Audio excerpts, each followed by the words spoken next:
প্রিয় শিক্ষার্থীরা, আসসালামু আলাইকুম। আশা করি সবাই ভালো আছো। আজকে চলে আসলাম আরেকটি পর্বে। এই পর্বে আলোচনা করব অধ্যায় 3 46 পৃষ্ঠার যে অঙ্কগুলো আছে, এই অঙ্কগুলো নিয়ে আজকে আলোচনা করব। তো তোমরা অবশ্যই ক্লাসটি শেষ পর্যন্ত ধৈর্য সহকারে দেখবে। আমি তোমাদেরকে সহজ করে বুঝিয়ে দেওয়ার চেষ্টা করবো ইনশাল্লাহ। তো চলো আমরা অঙ্কগুলো শুরু করি। তো বলছে দেখি পারি কিনা, অর্থাৎ ইতিপূর্বে যে পূর্বের পৃষ্ঠার অঙ্কগুলো তোমরা করেছো সেই অঙ্কের নিয়ম অনুযায়ী এখানে সব অঙ্কগুলো দেওয়া আছে। এই অঙ্কগুলো তোমাদেরকে পরীক্ষামূলকভাবে করতে দেওয়া হয়েছে যে তোমরা একা একা অঙ্কগুলো পাচ্ছ কিনা। তো তোমরা নিজেরাই একা অঙ্কগুলো চেষ্টা করে দেখবা, না পারলে ক্লাসটি তোমাদের জন্য তোমরা শেষ পর্যন্ত দেখে নিতে পারো। তবে নিজে চেষ্টা করে দেখবা আগে পাচ্ছ কিনা, যেহেতু পূর্বের অঙ্কের সমন্বয়। তো প্রথমে আমরা তাহলে 1 নম্বর দেখি। চলো কি বলছে। বলছে নিচের ছকে 4, 7 ও 10-এর গুণিতকগুলো লিখি। গুণিতক লিখতে হবে। তো তোমরা ইতিপূর্বে গুণিতক কি শিখে গেছো, অর্থাৎ আমরা এই সংখ্যার সাথে যে কোনো একটি সংখ্যা গুণ করে গুণফল যা পাবো সেটা হচ্ছে এই সংখ্যাটির গুণিতক। অর্থাৎ আমরা যখন 4-এর সাথে 2 গুণ করব 8 হয়, তাহলে 8 হবে 4-এর গুণিতক। 3 গুণ করলে 3 4 12, 12 হবে 4-এর গুণিতক। এভাবে আমাদের এখানে গুণিতক লিখতে হবে। যতগুলো ঘর দেওয়া আছে ততগুলো ঘরে গুণিতক বসাতে হবে। তাহলে এখানে আমাদের ঘর আছে 10টি, আমাদের 10টি করে গুণিতক লিখতে হবে। তো আমি তোমাদের এখানেই করে দিচ্ছি, যেহেতু এখানে ফাঁকা ঘর দেওয়া আছে। আমি আর খাতায় উঠাবো না, তোমাদেরকে এখানে আমি সুন্দর করে বুঝিয়ে দেবো, তোমরা খাতায় উঠে নিবা। তাহলে এখানে শুধু তোমরা একটা ঘর অতিরিক্ত দিয়ে এখানে লিখবা যে 4-এর গুণিতক। এখানে 4-এর গুণিতক এই কথাটা লিখবা। আমি সংক্ষেপে এখানে একটু লিখলাম, জায়গাতে হবে না। তারপর এখানে যে 7-এর গুণিতক লিখবা, আর এখানে 10-এর গুণিতক। ঠিক আছে, 10-এর গুণিতক এই কথাটি তোমরা অতিরিক্ত একটা ছক দিয়ে লিখবা। তাহলে এখন আমরা গুণিতকগুলো যদি লিখি তাহলে কত হবে, 4 হবে। তারপর হচ্ছে 4 দুগুণা কত, 8, অর্থাৎ 4 করে বাড়ালেই কিন্তু আমাদের হয়ে যাবে 12, 16, 20, 24, 28, 32, 36 আর 40। নামতা পড়ো আর 4 করে বাড়াও, একই জিনিস। ঠিক আছে, এবার তাহলে 7 একে 7, 7 দুগুণা 14, 3 7 21, 4 7 28, 5 7 35, 6 7 42, 7 7 49, 7 8 হবে 56, 7 নাম 63 আর 7 10 70। তাহলে দেখো আমাদের হয়ে গেল। তাহলে এবার 10-এর গুণিতক লিখবো। তাহলে 10-এর গুণিতক কি হবে, তাহলে 10 একে 10, তার মানে 20, 30, 4 10 40, 5 10 50, 60, 70, 80, 90, 100। বুঝতে পারছো, এভাবে লিখতে হবে। শুধু এখানে লিখে নিবা 4-এর গুণিতক, একটা এক্সট্রা ঘর দিবা তোমরা। ঠিক আছে, সামনের দিকে একটু বড় করে যে 4-এর গুণিতক, 7-এর গুণিতক, 10-এর গুণিতক, যেভাবে 10টি ঘর আছে 10টি গুণিতক তোমরা লিখে দিবা। এবার বলছে যে লসাগু নির্ণয় করি, অর্থাৎ এই সংখ্যা দুটি আমাদের লসাগু নির্ণয় করতে হবে। তো লসাগু নির্ণয় আমরা করতে জানি, তাহলে আমরা এখানে যে কোনো নিয়মে করতে পারো, মৌলিক উৎপাদকের সাহায্যে অথবা গুণিতকের মাধ্যমে অথবা সংক্ষিপ্ত পদ্ধতিতে। তো আমি তোমাদেরকে এখানে সংক্ষিপ্ত পদ্ধতিতে করে দিই। ঠিক আছে, তো আমি এখানে করে দিচ্ছি তোমাদের। তাহলে আমরা এটাকে কি করব, লসাগু করব। এখানে কিন্তু নিচে নিচে করবো, আমি এখানে করছি তাই, যেহেতু এখানে হয়ে যায়। তাহলে প্রথমে কত দিয়ে যাবে, 2 দিয়ে যাবে না, যেহেতু কি এটা একটা বিজোড় সংখ্যা আছে, একটা জোড় সংখ্যা আছে, 3 দিয়ে নিব। তাহলে দেখো 3 3 9, 3 4 12। আমাদের কিন্তু আর যাচ্ছে না, 3 মৌলিক সংখ্যা, এটা যৌগিক সংখ্যা হলে 2টাকে যাওয়া লাগবে কমপক্ষে। আমরা শিখেছি যে এই সংক্ষিপ্ত পদ্ধতিতে লসাগু করলে কমপক্ষে 2টি সংখ্যা দিয়ে নিঃশেষে বিভাজ্য হয়। তো একটিকে হচ্ছে আর একটিকে হচ্ছে না, তাহলে এটা থেকে যাবে। তাহলে আমরা লিখবো অতএব নিম্ন লসাগু। তাহলে লসাগুর ক্ষেত্রে এই সবগুলোই গুণ করে দিতে হয়। তাহলে 3 গুণিত 3 গুণিত 4, তাহলে কত পেলাম, 3 3 9 আর 4 নাম 36। তাহলে আমরা এখানে লসাগু পেলাম কত, 36। আশা করি বুঝতে পারছো। এটাও কিন্তু আমাদের সেমভাবে করা লাগবে। ঠিক আছে, তোমরা কিন্তু আমার বইয়ে করবে না, তোমরা কিন্তু খাতায় করবে। আমি তোমাদেরকে বোঝানোর জন্য খাতায় না গিয়ে এখানে তোমাদের করে দিচ্ছি। ঠিক আছে, তাহলে এটাও যদি আমরা লসাগু করি তাহলে দেখো সবগুলো জোড় সংখ্যা, তার মানে নিশ্চিন্তে 2 দিয়ে যাবে। 4 দুগুণা 8, 6 দুগুণা 12, 8 দুগুণা 16, আবারও 2 দিয়ে যায়। 2 দুগুণা 4, 3 দুগুণা 6 আর 4 দুগুণা 8। আবারও দেখো 2 দিয়ে যায়, যেহেতু 2টা জোড় সংখ্যা আছে। তাহলে 2 1 কে 2, 3কে ভাগ যায় না 2 দিয়ে, 3 নেমে যাবে, আর 2 দুগুণা 4। দেখো আর কি যাচ্ছে, যায় না, 2টাই মৌলিক সংখ্যা হয়ে গেছে। তাহলে এগুলো আমাদের লসাগু হবে। তাহলে লিখবো অতএব নিম্ন লসাগু। তাহলে কি করব, এই পাশ থেকে সবগুলো নিব। তাহলে 2 গুণিত 2 গুণিত 2 গুণিত 3 গুণিত কত 2, এক নিব না, যেহেতু একের সাথে আমরা যাই গুণ করি ফলাফল একই হয়। তাহলে আমরা যদি এখন এগুলো সব গুণ করে নিই কত হবে, 2 দুগুণা 4, 4 দুগুণা 8, 3 8 24, আর 24 দুগুণা হয় 48। তাহলে 48 হবে আমাদের লসাগু, এটা হবে আমাদের উত্তর। আশা করি তোমরা বুঝতে পারছো। তো চলো পরের অঙ্ক দেখি। তো দেখো পরের অঙ্কটা, এটাও কিন্তু তোমরা পূর্বে ছিল, অর্থাৎ 38 পৃষ্ঠা দেখতে পাচ্ছ, এই অঙ্কগুলো কিন্তু ছিল। এভাবে কিন্তু ওই অঙ্কগুলো করা লাগবে, বুঝতে পারছো। তো চলো তোমাদের করে দিই। তাহলে দেখো এখানে বলছে যে নিচের ছকে এত এত সংখ্যাগুলোর মধ্যে কোনগুলো 3 দ্বারা, কোনগুলো 4 দ্বারা এবং কোনগুলো 3 4 উভয় দ্বারা বিভাজ্য লিখি। অর্থাৎ সেম সে 38 পৃষ্ঠার অঙ্কের মতো, ঠিক আছে। তো 3 দ্বারা বিভাজ্য আমরা কিভাবে বুঝবো, অঙ্কগুলোর যোগফল যদি 3 দ্বারা বিভাজ্য হয় তাহলে সংখ্যাটি 3 দ্বারা বিভাজ্য, আর যদি 3 দ্বারা বিভাজ্য না হয় সংখ্যাটিও 3 দ্বারা বিভাজ্য না। অঙ্কগুলো বলতে এই যে কয়েকটি অঙ্ক মিলে একটা সংখ্যা হয়, যেমন এখানে কয়টা আছে দেখো, 2টা, 1 আর 8, এগুলো কিন্তু এক একটা অঙ্ক, আর এই 2টা অঙ্ক মিলে একটা সংখ্যা হয়েছে 18। তাহলে এই অঙ্কগুলোর যোগফল যদি 3 দ্বারা বিভাজ্য হয় তাহলে সংখ্যাটি 3 দ্বারা বিভাজ্য, আর না 3 দ্বারা বিভাজ্য হবে না। তো আমরা এমনিতে বুঝতে পারছি 18 3 দ্বারা বিভাজ্য, যেহেতু 3 6 18 হয়, তাহলে আমরা এখানে কি লিখে নেব, 18 লিখে নেব। তারপর দেখো 20 কিন্তু 3 দ্বারা বিভাজ্য না, কারণ 3 6 18, 3 7 21, 20 মধ্যখানে থেকে যাচ্ছে, তাহলে 20 না, 21কে কিন্তু যাই, 3 7 21, তার মানে 21 একটা 3 দ্বারা বিভাজ্য সংখ্যা। তারপর দেখো 33ও কিন্তু যাবে, কারণ 3 1 3, 3 1 3, অর্থাৎ 3 11 33, 33কে যাবে। তারপর দেখো 36, এটা আমরা জানি 3 12 36 হয়, তাহলে 3 দিয়ে যাবে। এখন 42 যাবে কিনা, 42ও কিন্তু যায়, 3 14 42 হয়। তাই এমনিতে দেখো এ 4 আর 2 যদি যোগ করি কত 6, 6 কিন্তু 3 দ্বারা বিভাজ্য, তাহলে 42ও 3 দ্বারা বিভাজ্য হবে, তাহলে 42। তারপরে দেখো 48, 48-এর 4 আর 8 যদি যোগ করি কত হয় 12, তাহলে 12 3 দ্বারা বিভাজ্য, তার মানে 48ও 3 দ্বারা বিভাজ্য, তাহলে 48 বসাবো। তো তারপর দেখো যে 51, তাহলে 51 যায় কিনা কিভাবে বুঝবো, তাহলে 5 আর 1 যোগ করলে কত হয় 6, অর্থাৎ এই দুটো অঙ্ক যোগ করলে হয় 6, 6 কিন্তু 3 দ্বারা বিভাজ্য, তার মানে এই 51 3 দ্বারা বিভাজ্য হবে, তাহলে আমরা এখানে 51 লিখবো।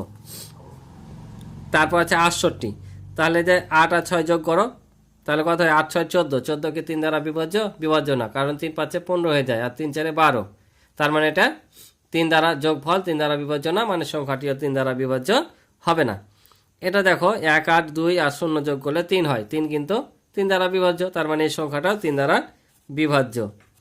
তারপর দেখো 112 আছে, তাহলে যোগ করো, 1 আর 1 যোগ করলে 2, আর 2 হচ্ছে 4, 4 কি 3 দ্বারা বিভাজ্য, বিভাজ্য না, তার মানে এই সংখ্যাটাও 3 দ্বারা বিভাজ্য না। এটা যোগ করো, 1 আর 1 2, 2 আর 7 যোগ করলে 9, 9 কিন্তু 3 দ্বারা বিভাজ্য, তার মানে এই সংখ্যাটাও 3 দ্বারা বিভাজ্য হবে। তাহলে আমরা এই কয়েকটা সংখ্যা পেয়ে গেলাম 3 দ্বারা বিভাজ্য, 9টি সংখ্যা পেলাম। তাহলে এখন এবার বলছে 4 দ্বারা বিভাজ্য কিনা। তো 4 দ্বারা বিভাজ্য তার নিয়ম তোমরা শিখেছো, একটা শর্টকাট নিয়ম আছে যে কোনো সংখ্যার একক ও দশক স্থানীয় অঙ্ক মিলে গঠিত সংখ্যা যদি 4 দ্বারা বিভাজ্য হয় তাহলে সংখ্যাটি 4 দ্বারা বিভাজ্য হবে, তা নাহলে হবে না। ছোটোখাটো যেগুলো সংখ্যা সেগুলো বুঝতে পারো এমনিতে, যখন বড় 3 অঙ্কের 4 অঙ্কের আসবে তখন কিন্তু 4 দিয়ে ভাগ করা ছাড়া পারবে না। তো এটাই সহজে করার নিয়ম হচ্ছে একক আর দশক। একক আর দশক মানে কি, এখানে যেমন 3টা অঙ্ক আছে, তাহলে এই যে ডান দিক থেকে একক আর দশক এই দুটো অঙ্ক মিলে গঠিত সংখ্যা যদি 4 দ্বারা বিভাজ্য হয় তাহলে সংখ্যাটিও 4 দ্বারা বিভাজ্য হবে। তো আমরা এখানে দেখতে পাচ্ছি 18 আছে, 18 কিন্তু 4 দ্বারা বিভাজ্য না, কারণ 4 4 16, 4 5 20 হয়ে যায়। তাহলে এই 20 কিন্তু বিভাজ্য, কারণ 4 5 20। এবার দেখো 21 হবেই না, যেহেতু বিজোড় সংখ্যা। 33 হবে না, 36 কিন্তু হয়, 4 নাম 36, তাহলে 36কে যাবে। এবার দেখো 42, 42 কিন্তু হয় না, 4 10 40, 4 11 44, 42 থেকে যাচ্ছে। 48 কিন্তু হয়, 4 12 48, ঠিক আছে। তারপর দেখো 51 হবে না, 68, তাহলে 68 দেখো 68কে ভাগ করলে হয় কি, এখানে তো দুটাই অঙ্ক আছে একক আর দশকই, তাহলে আমরা যদি এখানে 4 দিয়ে ভাগ করে দেখো, একটু ভাগ করে যদি দেখো 4 1 4, তাহলে আর 6 থেকে যদি 4 বাদে 2 আর 4 নামে 28 হবে, 4 7 28, তার মানে এটা কি দ্বারা বিভাজ্য, 4 দ্বারা কিন্তু বিভাজ্য হচ্ছে, তাহলে এটা 4 দ্বারা বিভাজ্য। তারপর দেখো এখানে কত আছে 102, এই যে এখন দেখো দুটো অঙ্ক, এটাকে পুরাটাই না ভাগ করে এটার এটা যদি আমরা একসাথে করি তাহলে গণিত সংখ্যা কত 0 2, তো 0 তো নাই, 2 2 কি 4 দ্বারা বিভাজ্য, বিভাজ্য না, তার মানে এই সংখ্যাটিও 4 দ্বারা বিভাজ্য না।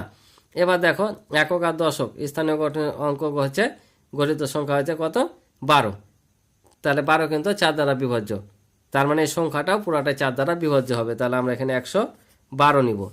আর এই 17 তো যাবে না, বিজোড় সংখ্যা হলে 4 দ্বারা কিন্তু আর যাবে না, যেহেতু এটা 7 আছে শেষে বিজোড় সংখ্যা। তাহলে এই ছিল আমাদের 3 দ্বারা 4 দ্বারা বিভাজ্য সংখ্যা। এবার বলেছে 3 ও 4 দ্বারা বিভাজ্য, অর্থাৎ 3, 4 উভয় দ্বারাই ভাগ হবে এমন সংখ্যাগুলো এখন এখানে লিখতে হবে। তো এখানে দেখো আমরা গসাগু যখন করি তখন কি করি, সাধারণ যে গুণিতকগুলো থাকে সেগুলো কি হয়, লসাগু হয় না। অর্থাৎ আমরা জানি লঘিষ্ঠ সাধারণ গুণিতক, অর্থাৎ সাধারণ গুণিতকের মধ্যে যেগুলো সবচাইতে ছোট সেগুলো হয় লঘিষ্ঠ সাধারণ গুণিতক। তো এখানে আমরা লসাগু নির্ণয় করব না, মনে করো আমরা 3 আর 4-এর সাধারণ গুণিতকগুলো বের করব। তাহলে সাধারণ গুণিতক যদি বের করি তাহলে এখানে কি কি মিলছে, যেটা যেটা মিলবে সেটা সেটা সাধারণ গুণিতক, তাই না।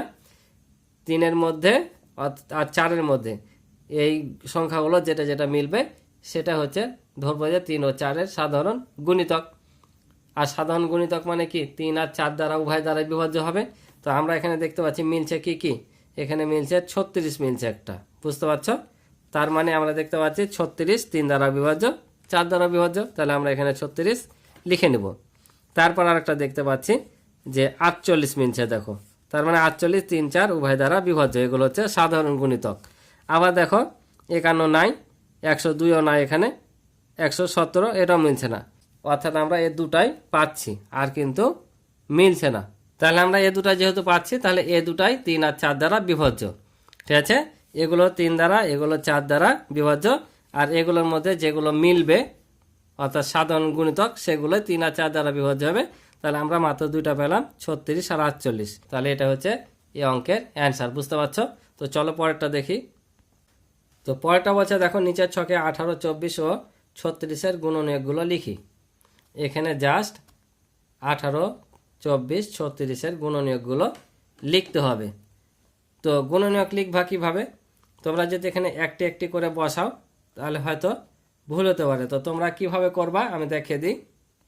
তোমরা এখানে এর পূর্বে আমি দেখেছি, তোমরা গুণ গুণ করে বের করবা কিভাবে। যেমন এখানে 18 আছে, তাহলে 18কে এখানে ভাঙবা, ঠিক আছে। কত কতটা ভাঙানো যায়, তাহলে প্রথমে 1 দিয়ে যায়, তারপরে কত যে যায় 2 দিয়ে, 9 2 18, তারপর হচ্ছে 3 6 18, আর কি যায় না। তাহলে এই যে এগুলো হচ্ছে 9-এর গুণনীয়ক। তাহলে এখানে যখন আমরা 9-এর গুণনীয়ক বসাবো তো তোমরা এখানে লিখে নিবা একটু যে 18 এর গুণনীয়ক, ঠিক আছে। তোমরা যখন খাতায় করবা তখন প্রথমে নিচে এদিকে একটা ঘর দিয়ে লিখে দিবে যে 18 এর গুণনীয়ক, বুঝতে পারছো। তাহলে 18 গুণনীয়ক কি কি পেলাম, তাহলে এখানে আমরা এ পাশ থেকে শুরু করে এ পাশ পর্যন্ত শেষ করে দেবো। তাহলে 1 2 3 6 9 18, তাহলে এখানে 1 2 3 6 9 আর একটা হচ্ছে 18, বুঝতে পারছো। এভাবে বের করতে হবে। তো 24-এর কত কত পাবো দেখো, 24 থেকে 24, 2 দিয়ে যায় 12 2 24, 3 8 24, 4 6 24, তাহলে কত কত পেলাম 1 2 3 4 6 8 12 24। তাহলে আমরা এখানে লিখে দেবো যে 1 2। এভাবে যদি করো তাহলে ভুল হওয়ার কিন্তু সম্ভাবনা নাই, কোনটা ছুটছে আর কোনটা না নিচ্ছ তোমরা বুঝতে পারবা, ঠিক আছে। এভাবে নিলে একবারে সহজ। তাহলে 3 4, তারপর হচ্ছে 6 8 12 24। তাহলে দেখো সবগুলো কিন্তু আমরা এখানে লিখেছি, এদিক থেকে শুরু করে এ পাশ থেকে শেষ। তাহলে এখানে লিখে নিবা যে 24-এর গুণনীয়ক, ঠিক আছে। আমি আর লিখলাম না, জায়গাতে হচ্ছে না, তোমরা ভালোভাবে লিখে নিবা। তারপর এখানে হচ্ছে 36-এর গুণনীয়ক।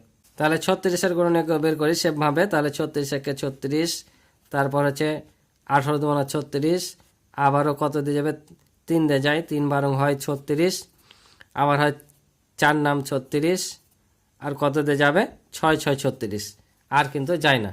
তাহলে আমরা কত কত পেলাম, আমরা এখানে পেলাম 1 2 3 4 6। আগে এগুলো বসে নিই, 1 2 3 4 6, তারপর পেলাম কত, এতে তো 6 নিয়েছি, 9 12 18 36, 9 12 18 36, ঠিক আছে। এই ছিল অঙ্ক, আশা করি তোমরা বুঝছো। তাহলে এবার পরেরটা কি বলছে দেখো, 6 8 12 এর গসাগু নির্ণয় করি। এটা কিন্তু গসাও করতে হবে। তো গসাগুর নিয়ম আছে অনেকগুলো, মৌলিক উৎপাদক বা গুণনীয়কের সাহায্যে, ভাগ প্রক্রিয়ায়। তোমরা চাইলে এভাবেও গসাও করতে পারো, ঠিক আছে। এভাবে যদি বুঝতে পারো তাহলে কিন্তু এভাবে তোমাদের গসাও কিন্তু সহজ। এভাবে যখন আমরা লসাগু বের করি তখন আমরা কি করি, কমপক্ষে 2টি সংখ্যা যদি ভাগ হয় নিঃশেষে তাহলে আমরা সেটা দিয়ে ভাগ করি। কিন্তু গসাগুর ক্ষেত্রে যদি আমরা এভাবে করতে চাই, 3টি সংখ্যাকে একই রকম সংখ্যা দ্বারা নিঃশেষে বিভাজ্য হতে হবে, ঠিক আছে। আর লসাগু যখন করি তখন এ পাশের সবগুলো নিতে হয়, আর এ প্রক্রিয়া যদি গসাগু করি তবে শুধু এই ভাজকগুলো নিতে হয়, অর্থাৎ এই পাশেরটি নিতে হয়, ঠিক আছে। তো চলো আমি তোমাদেরকে এই সংক্ষিপ্ত পদ্ধতিতেই করে দিই, ঠিক আছে। তাহলে এগুলো আমরা যদি গসাগু করে দেখো তাহলে কত হচ্ছে, সবগুলো জোর আছে 2 দিয়ে যাবে, 3 দুগুণে 6, 4 দুগুণে 8 আর 6 দুগুণে 12। সবগুলো সংখ্যাকে কিন্তু যেতে হবে ভাগ নিঃশেষে, ঠিক আছে। একটিও যদি না যায় তাহলে আর যাবে না। লসাগুতে কমপক্ষে 2টি আর গসাগুতে সবগুলোতে যেতে হবে। তাহলে দেখো এটাকে যদি এখন 2 দিয়ে ভাগ করি তাহলে এটা 2 দিয়ে যায়, এটা 2 দিয়ে যায়, কিন্তু এটা যায় না। কি বললাম, সবগুলো যেতে হবে। লসাগু হলে কিন্তু যাইতো, এ দুটাতে যাইতো, মানে আমরা এখানে নিতে পারতাম, কিন্তু গসাগুর ক্ষেত্রে সবগুলো যেতে হবে। তাহলে 2 দিয়ে হচ্ছে না, তাহলে 3 দিয়ে কি হচ্ছে, 3 দিয়ে কিন্তু হচ্ছে না, যেহেতু এটাকে 3 দিয়ে যায়, এটাকে যায়, কিন্তু এটাকে যায় না। বুঝতে পারছো, তার মানে আমাদের আর যাবে না, অর্থাৎ এখানে গসাগু কত হবে, 2 হবে আমাদের গসাগু। তাহলে অতএব নির্ণয় গসাগু। তাহলে কত নিব বললাম, শুধু গসাগুর ক্ষেত্রে এই পাশেরটি নিতে হয়, তাহলে শুধু 2 পাচ্ছি, 2। এটাই আমাদের উত্তর। তোমাদের যদি উল্লেখ করে দেয় যে উৎপাদকের সাহায্যে অর্থাৎ মৌলিক গুণনীয়কের সাহায্যে করো, তাহলে মৌলিক গুণনীয়কের সাহায্যে করতে হবে, অর্থাৎ গুণ করে করে এই প্রক্রিয়ায়, যে 3 দুগুণে 6 এভাবে। আর যদি বলে তোমাদের গুণনীয়কের সাহায্যে করো, অর্থাৎ সব গুণনীয়কগুলোর মধ্যে, অর্থাৎ আমাদের তখন বের করব 6 গুণনীয়কগুলো হচ্ছে 1, 2, 3, 6 এভাবে করতে হবে।